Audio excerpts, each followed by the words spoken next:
नमस्कार। मैं astrologer palmist नील नरेंद्र अपने इस वीडियो में आपका हार्दिक स्वागत करता हूं। और सबसे पहले आपसे करबद्ध प्रार्थना करता हूं कि यदि आपने मेरे चैनल को सब्सक्राइब नहीं किया है तो प्लीज़ उसे सब्सक्राइब करें और साथ में जो बेल बटन है उसे प्रेस कर दें, जिससे आने वाले वीडियो का नोटिफिकेशन आपको मिल सके। देखिए, आज का वीडियो जिस सब्जेक्ट पर मैं बनाने जा रहा हूँ, निश्चित तौर पर वो सब्जेक्ट बहुत से लोगों के लिए अलग होगा और शायद YouTube पर आपने इस तरीके से इस संबंध में ज्योतिषीय विवेचना या ज्योतिष के अंतर्गत इन चीज़ों का अध्ययन या इनके चीज़ों के बारे में जो चिंतन है वो आप शायद पहली बार इस वीडियो में देखेंगे। तो इसलिए निश्चित तौर पर ये वीडियो शायद थोड़ा लंबा हो सकता है, क्योंकि मैं मैक्सिमम कोशिश करूंगा कि बहुत जल्दी आपको एक्सप्लेन करूं, लेकिन फिर भी सब्जेक्ट जो है वो इतना गरिमापूर्ण है कि हमें उसे एक्सप्लेन करने में ही थोड़ा समय लगेगा। निश्चित तौर पर मेरी पूरी कोशिश होगी कि बहुत कम समय में मैं आपको इसके बारे में समझा सकूं। देखिए, आज का जो सब्जेक्ट है वो सब्जेक्ट ज्योतिष का एक विधा या कह लीजिए एक ज्योतिष। जैसे मैं आपको बताऊं कि ज्योतिष में नॉर्मली हम जो है हमारा एक व्यक्तिगत हॉरोस्कोप होता है, जिसे हम जन्म कुंडली कहते हैं। जन्म कुंडली का मतलब होता है बेसिकली कि जन्म कुंडली जो है basically is a geographical representation of the planets at the time of your birth. यानी आपके जन्म के समय में ब्रह्मांड में प्लैनेट्स की जो पोजीशन है उसका एक रिप्रेजेंटेशन है, जिसे हम हॉरोस्कोप कहते हैं या कुंडली कहते हैं। तो ये तो हुई व्यक्तिगत कुंडली। इसी के अंदर यदि हम जिस स्थान पर रहते हैं, यदि हम अपनी व्यक्तिगत बात को छोड़ करके आप जिस मकान में रहते हैं उसका अगर हम हॉरोस्कोप या कुंडली की बात करें, या जिस गांव में रहते हैं उसके हॉरोस्कोप या कुंडली की बात करें, या आप जिस शहर में रहते हैं उसके हॉरोस्कोप या कुंडली की बात करें, या जिस देश में आप रहते हैं उस देश के हॉरोस्कोप और कुंडली की बात करें, तो निश्चित तौर पर ये एक बहुत ही इंटरेस्टिंग और बहुत ही बड़ी बात और कुछ महत्वपूर्ण गूढ़ रहस्य इसके बारे में जो मुझे अपने माता पिता, गुरु और प्रभु के आशीर्वाद से प्राप्त हुए, आज मैं आपके समक्ष प्रस्तुत करने वाला हूँ। देखिए, जब भी हम अपनी व्यक्तिगत कुंडली को छोड़कर किसी मकान, गांव, शहर, देश या किसी पर्टिकुलर, जैसे मान लीजिए आप कोई आपकी कार है, कोई बस है, कोई ट्रेन है, इस तरह की इनकी जब हम हॉरोस्कोप की बात करते हैं तो ये विषय जो आता है वो आता है मैदिनी ज्योतिष के अंतर्गत। मैदिनी ज्योतिष के बारे में बहुत कम विद्वान ही बात करते हैं मैदिनी ज्योतिष, क्योंकि ये सब्जेक्ट थोड़ा टिपिकल भी है और ये सब्जेक्ट थोड़ा सा इसकी व्याख्या करना थोड़ा मुश्किल है, इसलिए बहुत ही कम विद्वान लोग इसके बारे में चर्चा करते हैं और YouTube पर तो ये बहुत कम इसके बारे में आपको सुनने या देखने को मिलेगा। मैदिनी मतलब अगर हम इसे इंग्लिश में बोलें तो उसे हम कहते हैं मुंडेन एस्ट्रोलॉजी।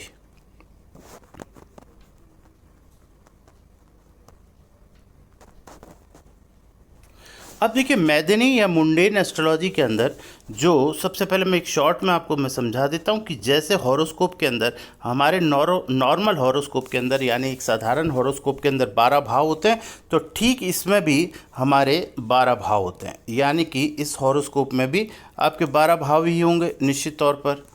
और देखिए, जब 12 भाव होंगे तो हर भाव का रिप्रेजेंटेशन इसमें एक अलग तरीके से होगा।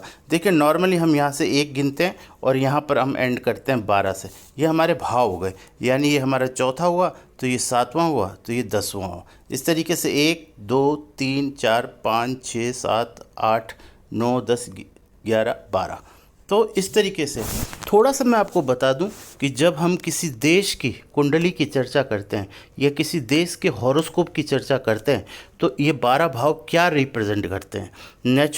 नॉर्मली जो हमारे साधारण एस्ट्रोलॉजी होती है उसमें पहला भाव आप स्वयं होते हैं, दूसरा भाव धन कुटुंब वाणी का होता है, तीसरा पराक्रम का होता है, चौथा लग्जरी का होता है, यानी कि लग्जरी का मतलब आपकी माँ का हाउस होता है, भौतिक संसाधनों का हाउस होता है, पाँचवा चाइल्ड हाउस बोलते हैं, छठा हाउस ऑफ कंपटीशन रोग ऋण शत्रु का होता है, सातवां लॉन्ग टर्म पार्टनरशिप जया भाव विवाह भाव होता है, आठवां आपका मृत्यु का भाव होता है, 10वां आपके पिता का और आपका भाग्य होता है, 9वां और 10वां जो है वो आपका कर्म है, साथ में 11वां आपका गेन है यानी क्या लाभ मिलता है, और 12वां आपके खर्चे दिखाता है जैसे हॉस्पिटल के खर्चे, विदेश यात्रा, जेल यात्रा, इस तरीके की चीज़ों का वर्णन जो है इन भावों के आधार पर हम करते हैं।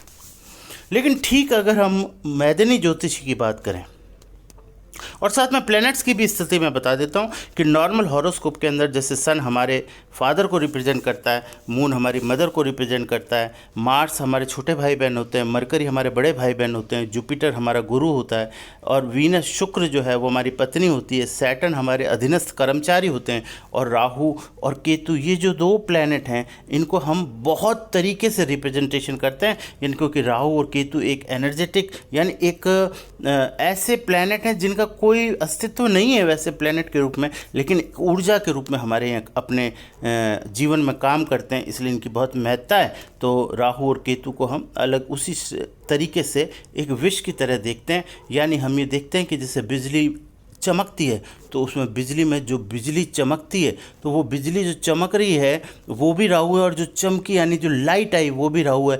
यानी वो अंधेरे में जो बिजली चमकी यानी कि वो अंधेरा जो है वो भी राहु है और जो बिजली चमकी वो भी राहु है।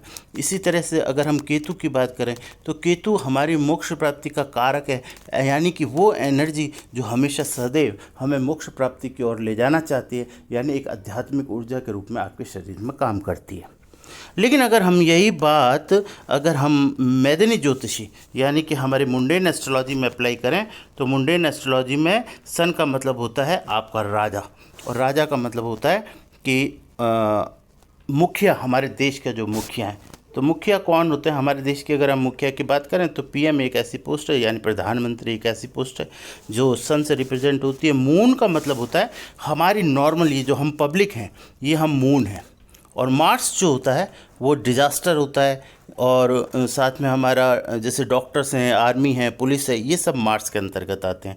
और मरकरी के अंतर्गत आता है हमारा मीडिया, जो कि आजकल बड़ा एक तरीके से कह लीजिए कि डिस्प्यूटेड सब्जेक्ट हो गया मीडिया को लेकर के। हमारे देश की जो स्थिति है उसको वो मरकरी रिप्रेजेंट करता है। और जुपिटर का मतलब होता है हमारी वित्तीय स्थिति, वित्तीय मतलब देश की वित्तीय स्थिति, और साथ में धार्मिक जो हमारे यहाँ जिस तरीके की घटनाएं घटित होती हैं धर्म से आधारित वो जुपिटर से कंट्रोल होती हैं। वीनस का मतलब हो गया नॉर्मल आपकी कला के क्षेत्र के अंदर जो भी कार्य होते हैं, और सैटर्न जो है वो हमारा लोअर क्लास, यानी कि लोअर का मतलब होता है कि वो लोग जो हमारे जीवन को बेहतरीन बनाने के कार्य करते हैं उनको हम जैसे कर्मचारी वर्ग या जो थोड़ा 4th क्लास ग्रेड के लोग हैं वो, और नीचे के जो लोग जो हमारे देश को और हम लोगों को संवारने का काम करते हैं वो सब सैटर्न में आते हैं। साथ में मैंने बताया राहु और केतु ये एक ऐसी एनर्जी है जो अलग अलग टाइम पर अलग अलग तरीके से रिप्रेजेंट होती है।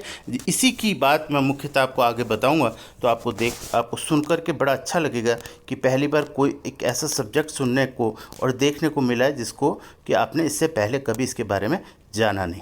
अब देखिए क्या होता है कि नॉर्मली कई बार लोग एक प्रश्न करते हैं, ये प्रश्न बहुत कॉमन क्वेश्चन है जो कि जनरली लोग करते हैं कि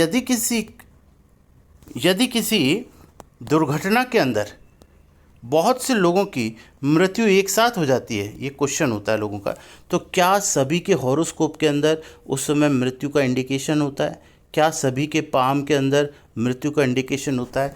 तो अकॉर्डिंग टू मी इसका जो आंसर है वो है नो, नहीं, ऐसा बिल्कुल नहीं होता। तो आपके मन में एक प्रश्न आएगा कि सर जब ऐसा नहीं होता तो एक ही स्थान पर इतने लोग कैसे मर गए? तब इसका आंसर जो है वो मिलता है आपको मुंडेन एस्ट्रोलॉजी में। यहाँ मैं आपको एक बात बहुत स्पष्ट तौर पर समझाना चाहता हूँ कि मुंडेन एस्ट्रोलॉजी का जो परिणाम है वो आपके व्यक्तिगत हॉरोस्कोप के परिणाम से हमेशा ज़्यादा प्रभावशाली होता है। जैसे मैं आपको एग्जांपल देता हूँ, जैसे मान लीजिए आप किसी मकान में कभी जाते हैं तो आप देखते हैं कि उस मकान में जाने के बाद आपने जीवन में बहुत तरक्की की और आपके घर के सभी सदस्यों ने तरक्की की, जबकि सभी के हॉरोस्कोप एक से नहीं थे, लेकिन फिर भी परिणाम सबको प्राप्त हुआ। इसका मतलब ये हुआ कि जो वो मकान था उसका जो हॉरोस्कोप है वो इतना स्ट्रांग है कि उसके आधार पर उसने आपके व्यक्तिगत हॉरोस्कोप के कंपैरिजन में ज़्यादा परिणाम दे दिए। यानी इसी तरीके से ये उल्टा भी हो सकता है कि किसी स्थान पर जाकर के आप एकदम गर्त में चले जाते हैं और आपने बहुत से लोगों से सुना भी होगा कि भाई हम उस मकान में गए, उसके बाद से हमारी स्थिति खराब है, घर के सभी सदस्य बीमार रहते हैं, परिवार के मुखिया की नौकरी छूट गई, ये हो गया वो हो गया।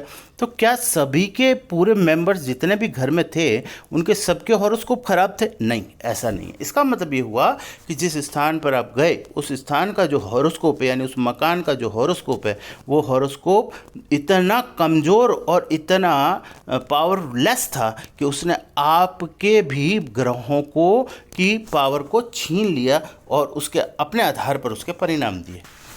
जैसे मान लीजिए हम कई बार कहते हैं कि एक्सीडेंट्स में जो लोग मारे जाते हैं तो उस समय में क्या होता है कि कोई भी बस या ट्रेन होती है, उसके जो बनाने का जिस समय वो बनती है उसका जो समय, स्थान और दिन के आधार पर उसका जो हॉरोस्कोप बनता है, वो हॉरोस्कोप के अंदर उस दिन की जो घटना होनी होती है उस घटना वो निर्धारित होती है। इसलिए इतने सभी लोग उस घटना के प्रभाव में आकर के अपनी जान खो बैठते हैं। ये एक ऐसा ये सब्जेक्ट है जिसके बारे में इस तरीके से मैंने एक छोटी सी इन्फॉर्मेशन आपको दी है। हो सकता है अभी भी आपके मन में कई प्रश्न उठेंगे, लेकिन अब ये संभव नहीं कि इस वीडियो में उन सभी प्रश्नों का जवाब दिया जा सके, लेकिन हाँ, इस सब्जेक्ट की आपको जानकारी हो जाए, ऐसा मेरा प्रयास है।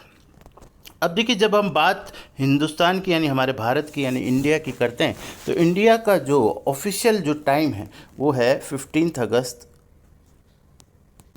15 अगस्त मिडनाइट और दिल्ली। इसके आधार पर इंडिया का हॉरोस्कोप देखा जाता है और इसी आधार पर जब हम इसका हॉरोस्कोप बनाते हैं तो उसके हॉरोस्कोप का एक छोटा सा मैं आपको वर्णन कर देता हूं कि इसमें वृषभ लग्न है और वृषभ लग्न होने के साथ साथ जो प्लैनेट्स की पोजीशन है वो मैं आपको बता दूं कि राहु जो है फर्स्ट हाउस में, 7th हाउस में आपका केतु है और 6th में गुरु है और 5 प्लैनेट जो है चंद्रमा, गुरु, शुक्र, बुध और शनि, ये सब का प्लेसमेंट जो है वो 4थे हाउस में है। इस तरीके से इसका एक प्लेसमेंट है और इसका प्लेसमेंट जो है वो मैं प्लैनेट्स से कम इस हमारे हॉरोस्कोप में, या हम जब हॉरोस्कोप देखते हैं, जो हमारी ये विधा है ज्योतिष की, उसके अंदर एक विधा है अष्टक वर्ग। अष्टक वर्ग, इस अष्टक वर्ग के द्वारा बहुत बेहतरीन तरीके से किसी के हॉरोस्कोप का वर्णन किया जा सकता है। तो इसी को आधार मानकर मैं इस हॉरोस्कोप को, यानी कि इंडिया का हमारा जो हॉरोस्कोप है उसके बारे में आपको उसको समझाने का प्रयास करूँगा।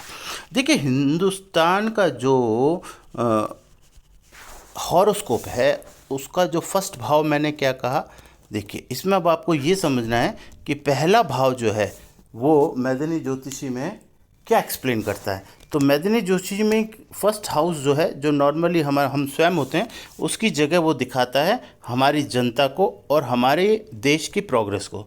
सेकंड हाउस जो दिखाता है वो बैंक फाइनेंस को दिखाता है और कुछ ट्रांसपोर्ट के जो सिस्टम है उनके बारे में दिखाता है, प्लस लेन देन यानी व्यापार को दिखाता है। थर्ड हाउस जो है वो थर्ड हाउस दिखाता है आपका कम्युनिकेशन को और हमारे जो देश में जो व्यापार चल रहे होते हैं उनमें जो जिसे शेयर्स के आधार पर हम कहते हैं गणना की जाती है। और फोर्थ हाउस जो होता है वो फोर्थ हाउस हमारा एग्रीकल्चर होता है, यानी कि हमारे यहाँ पर होने वाली खेती और जो जितने भी हमारे मिनरल्स हैं या जितने भी हम माइनिंग के थ्रू या इस तरह की जो चीज़ें हैं उसको दिखाया जाता है। साथ में अगर हम देश की बात करें, राजनीति की बात करें, तो विपक्ष की जो पार्टी होती है वो रिप्रेजेंटेशन फोर्थ हाउस से होता है। पांचवा हाउस जो होता है वो एजुकेशन का होता है। एजुकेशन का मतलब देश में जो व्यवस्था है, यानी कि एजुकेशन की क्या व्यवस्था है, उसके आधार पर ये होता है। और उसके बाद जो छठा है, ये हमारे देश में जैसे हमारा नॉर्मली हाउस ऑफ कंपटीशन होता है, यानी हमारा विदेशी कर्ज कितना है हमारे ऊपर, देश में हमारी क्या बीमारी है, कौन से समय में हमारे देश के अंदर कौन सी बीमारी होनी है, बीमारी से कितने लोग परेशान होंगे, ये सारी चीज़ें, जैसे रोग ऋण शत्रु वाली बात हम कहते हैं। साथ में हमारे विदेश से संबंध, यानी पड़ोसी देशों से संबंध की स्थिति आती है। साथ में यही चीज़ जो है वो सातवें हाउस से भी रिप्रेजेंट होती है, यानी देश के अंदर कितनी शांति है, कितनी अशांति है, ये सारी चीज़ें जो है वो सेवन्थ हाउस से रिप्रेजेंट होती है। ठीक है। उसके बाद जो हमारा आठवां हाउस है, ये हमारे को दिखाता है कि अगर हमारे देश में कोई प्राकृतिक आपदा आती है तो उसके आधार पर कितने लोगों की मृत्यु होती है, या कोई एक्सीडेंट होता है उसके आधार पर। ये सारी जो गणनाएं हैं वो हम मुंडेन एस्ट्रोलॉजी में एट्थ हाउस से करते हैं। नाइन्थ हाउस जो है हमारा मुंडेन एस्ट्रोलॉजी में, वो आर्थिक स्थिति को दिखाता है, साथ में हमारे देश की धार्मिक स्थिति को दिखाता है, और फिजिकल जो चीज़ें, मतलब भौतिकवाद की तरीके से जिन चीज़ों को हम देखते हैं उसको दिखाता है हमारा नौवां भाव। दसवां भाव जो है वो हमारा दिखाता है गवर्नमेंट, रूल ऑफ गवर्नमेंट, यानी सरकार कैसे काम कर रही है, वो दसवां भाव दिखाता है। और 11वां भाव हमें दिखाता है कि जैसे हमारी जो संस्थाएं हैं प्रमुख, 11वें भाव में संस्थाओं का मतलब होता है हमारा सुप्रीम कोर्ट, हमारा हाई कोर्ट, और जैसे हमारी पार्लियामेंट, ये तीन ऐसे स्थान हैं जो हमारे संविधान का हिस्सा हैं। इनका जो वर्किंग है वो 11वें हाउस से देखी जाती है। और 12वें हाउस से देखी जाती है कि हमारे देश में किस तरीके से कानून काम कर रहा है, हमारे देश की स्वास्थ्य की व्यवस्थाएं कैसी हैं, यानी देश में स्वास्थ्य के ऊपर क्या काम किया गया है। साथ में ये दिखाता है कि हमारे देश में क्राइम रेट क्या है। ये सारी चीज़ें जो है वो 12th हाउस से रिप्रेजेंट होती हैं। तो निश्चित तौर पर आप लोग समझ गए होंगे कि ये 12 भाव हमारे देश के किस तरीके से रिप्रेजेंट होते हैं। अब देखिए, यहाँ पर समझने वाली बात ये है कि अब हाउसेस की जो पोजीशन, अष्टक वर्ग के आधार पर मैं बताता हूँ कि हमारे भारत देश का जो लग्न है, लग्न जिसे हम कहते हैं, लग्न क्या होता है, पहला हाउस होता है लग्न। ये हाउस जो है वो इतना ज़बरदस्त तरीके से स्ट्रांग है कि हमारे देश की स्थिति को कोई भी व्यक्ति बदलने में सक्षम नहीं है। यानी हमारे देश का जो भविष्य है वो किसी व्यक्ति के हाथ में ना होकर, व्यक्ति के हाथ में नहीं है, ये व्यक्ति के हाथ में नहीं है, इस बात को हमेशा याद रखिएगा। ये है हमारी जनता के हाथ में। ये हमारे देश का सबसे बड़ा सौभाग्य है कि हमारे देश का जो हॉरोस्कोप बना हुआ है वो इस आधार पर बना हुआ है कि हमारे देश के ऊपर कभी भी कोई भी व्यक्ति तानाशाही रूप से, या आप कह लीजिए कि कोई ज़बरदस्ती या किसी तरीके से हमारे देश पर कभी भी राज्य नहीं कर सकता। हमारे देश की जो जनता है वो जिस समय जैसा चाहेगी वो करने में सक्षम है, क्योंकि फर्स्ट हाउस जनता को रिप्रेजेंट करता है, और ये हाउस अष्टक वर्ग के आधार पर इतना ज़्यादा स्ट्रांग है कि कोई भी इस देश को हिला नहीं सकता, यानी कि यहाँ की व्यवस्था को कोई बिगाड़ नहीं सकता, चाहे कोई कितना भी प्रयास कर ले। दूसरी चीज़ मैं यहाँ पर जो इम्पोर्टेंट बताना चाहता हूँ वो ये बताना चाहता हूँ कि जो हमारे हाउसेस के अंदर क्या होता है कि जब हम हाउसेस देखते हैं तो यहाँ पर देखिए, अभी हम बात करें, जनता हमारा फर्स्ट हाउस हुई, और हमारा जो देश में शांति है वो 7वां हाउस हुई, और हमारे देश की आर्थिक और जो धार्मिक स्थिति है वो 9वां हाउस हुई। हाँ, अब देखिए यहाँ पर बात मैं करूँगा ये 9th हाउस की, जो कि देश की आर्थिक, धार्मिक स्थिति को दिखाता है, यानी देश। तो ये 9वां हाउस हमारे हॉरोस्कोप में, यानी हमारे इंडिया के हॉरोस्कोप में सबसे कमज़ोर भाव है, सबसे कमज़ोर भाव है इंडिया के हॉरोस्कोप में, सबसे कमज़ोर। यानी कि 9th हाउस के कमज़ोर होने की वजह से हमारा देश जब भी अस्थिर होगा वो 2 कारणों से होगा। एक तो होगा धर्म के कारण, और एक दूसरा वैमनस्य के कारण, यानी हम एक दूसरे से जो नफ़रत करने लगते हैं उसकी वजह से, और दूसरा धर्म को आधार बना करके कुछ बातें फैलाई जाएं, उसके आधार पर हमारा 9वां हाउस काम करता है। और ये हाउस हमारे इंडिया का वैसे ही कमज़ोर है, इसलिए हिंदुस्तान में कभी भी अगर अस्थिरता आती है या हिंदुस्तान में कभी भी दिक्कत आएगी तो यही कारण बनेंगे जिसकी वजह से हिंदुस्तान में इनस्टेबिलिटी का माहौल बनेगा। लेकिन फिर भी क्योंकि लग्न बहुत ज़्यादा स्ट्रांग है। इसलिए लग्न स्ट्रांग होने की स्थिति में आप ये मानिएगा कि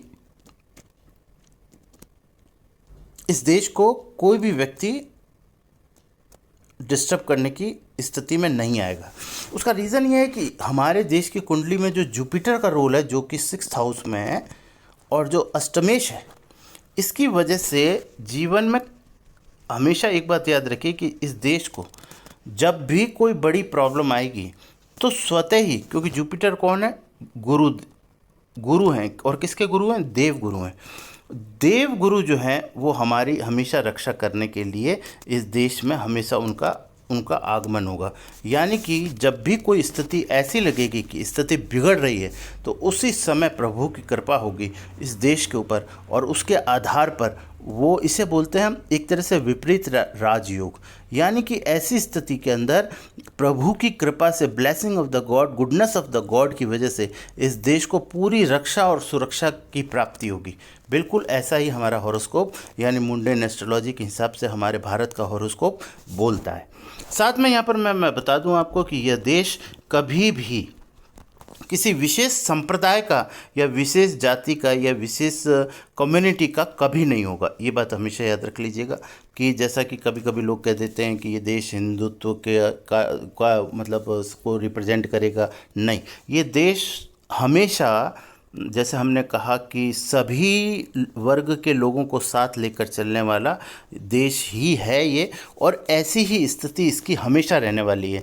ये स्थिति कभी नहीं बदलेगी जब तक, अनटिल और अनलेस जो ये भारत शब्द जब तक बना हुआ है तब तक। यानी कि इसको तोड़ करके अगर कोई नया देश बना ले तो वो तो मैं नहीं कह सकता, लेकिन इस भारत देश को कभी भी इस स्थिति में नहीं लाया जा सकता जहाँ पर कि सभी वर्ग के लोग इसमें साथ ना रहते हों।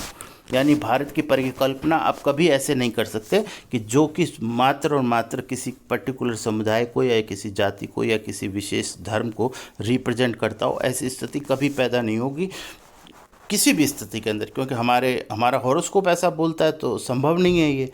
इसके लिए चाहे उसके कारण देश में कुछ एक तरह से कह सकते हैं कि स्थितियों में कुछ बदलाव आ सकता है, कुछ स्थितियां थोड़ी बहुत समय के लिए ख़राब अच्छी हो सकती हैं, लेकिन बेसिकली देश की अखंडता पर, देश की जो हम कहते हैं कि देश की शान आन बान जो है उस पर कोई प्रभाव पड़ेगा नहीं। क्योंकि हमारे यहाँ पर मैंने आपको बताया कि सबसे जो बड़ी बात यह है कि हमारे हॉरोस्कोप के आधार पर जो यहाँ पर कर्ता धर्ता जो है वो हमारे यहाँ की पब्लिक है। जब पब्लिक जैसा चाहेगी वैसा होगा। निश्चित तौर पर इसमें कोई भी तरह का संशय नहीं है। तो ये एक बहुत इंपॉर्टेंट बात है। साथ में राहु और केतु का रिप्रेजेंटेशन जो है, राहु जो प्लेनेट है ये हमारे हॉरोस्कोप के अंदर मुस्लिम समुदाय को, केतु जो हमारे हॉरोस्कोप में है वो हमारे सिख समुदाय को रिप्रेजेंट करता है। और राहु और केतु का प्लेसमेंट पहले और 7वें हाउस में, तो निश्चित तौर पर आप मानिएगा कि जो देश होगा वो देश जो होगा ये HMS, यानी ये सारी जो धार्मिक हमारे धर्म है या ये जो संप्रदाय जो भी बोलते हैं, कम्युनिटी कह लीजिए, इन सब के कॉम्बिनेशन से ही आप भारत की परिकल्पना कर सकते हैं। इनमें से किसी को भी हटाकर आप भारत की परिकल्पना नहीं कर सकते। ये मैं नहीं कह रहा, ये मैं कह रहा हूँ according to the mundane astrology, जो कि प्रेडिक्शन इस तरीके का दिखाता है। ठीक है, ये मेरा अपने आधार पर, मैंने अपने ज्ञान के आधार पर इसको समझाने का प्रयास किया है। निश्चित तौर पर यह मेरा व्यक्तिगत प्रेडिक्शन है, व्यक्तिगत मेरी राय है, व्यक्तिगत मेरी सोच है, जो मुझे नॉलेज मेरे प्रभु, माता पिता और गुरुजी के द्वारा प्राप्त हो, उसके आधार पर ये बातें मैं आपको बोल रहा हूँ। तो इस बात का आप वीडियो को सुनते समय विशेष ख्याल रखें। इससे ऐसा ना समझें कि ये कोई विशेष कोई बात हो रही है। तो ये जो मुंडेन एस्ट्रोलॉजी, क्योंकि यहाँ पर जो हमारा सब्जेक्ट है वो जो इंट्रोडक्शन है वो मुंडेन एस्ट्रोलॉजी का है, जिससे कि आपको पता चले कि मुंडेन एस्ट्रोलॉजी के आधार पर हमारे देश का भविष्य आने वाले टाइम में क्या है। तो मैंने आपको बताया कि आने वाले समय में देश का भविष्य जो है वो बहुत निश्चित तौर पर बहुत बेहतरीन है, और बेहतरीन होने के साथ साथ एक अखंड भारत, क्या एक ऐसा भारत सदैव रहेगा जिसमें सभी वर्ग के लोग एक साथ काम करेंगे, सभी धर्म के लोग एक साथ काम करेंगे और इस स्थिति को कभी भी बिगाड़ा नहीं जा सकता। ये हमारा मुंडन एस्ट्रोलॉजी बोलती है। इस देश की जो परिकल्पना है वो इसी आधार पर करनी चाहिए हर व्यक्ति को कि इसमें सभी लोगों को मानते हुए, सभी लोगों का प्रभाव, सभी लोगों के एफर्ट्स जो इस देश के लिए सभी लोगों ने किए हैं, चाहे वो किसी भी जातीय संप्रदाय से हो, उन सब को महत्व देते हुए हमें किसी भी बात की चर्चा करनी चाहिए, मेरा ऐसा मानना है। तो देखिए, ये चीज़ जो मैंने आपको एक्सप्लेन की, अगर ये सब्जेक्ट, इससे रिलेटेड ये जो सब्जेक्ट है, ये अगर आपको पसंद आया हो तो इसे लाइक, शेयर और कमेंट्स करें। साथ में अगर आपने मेरे चैनल को सब्सक्राइब नहीं किया है तो प्लीज़ उस चैनल को सब्सक्राइब करें। Thank you very much. Radhe Radhe.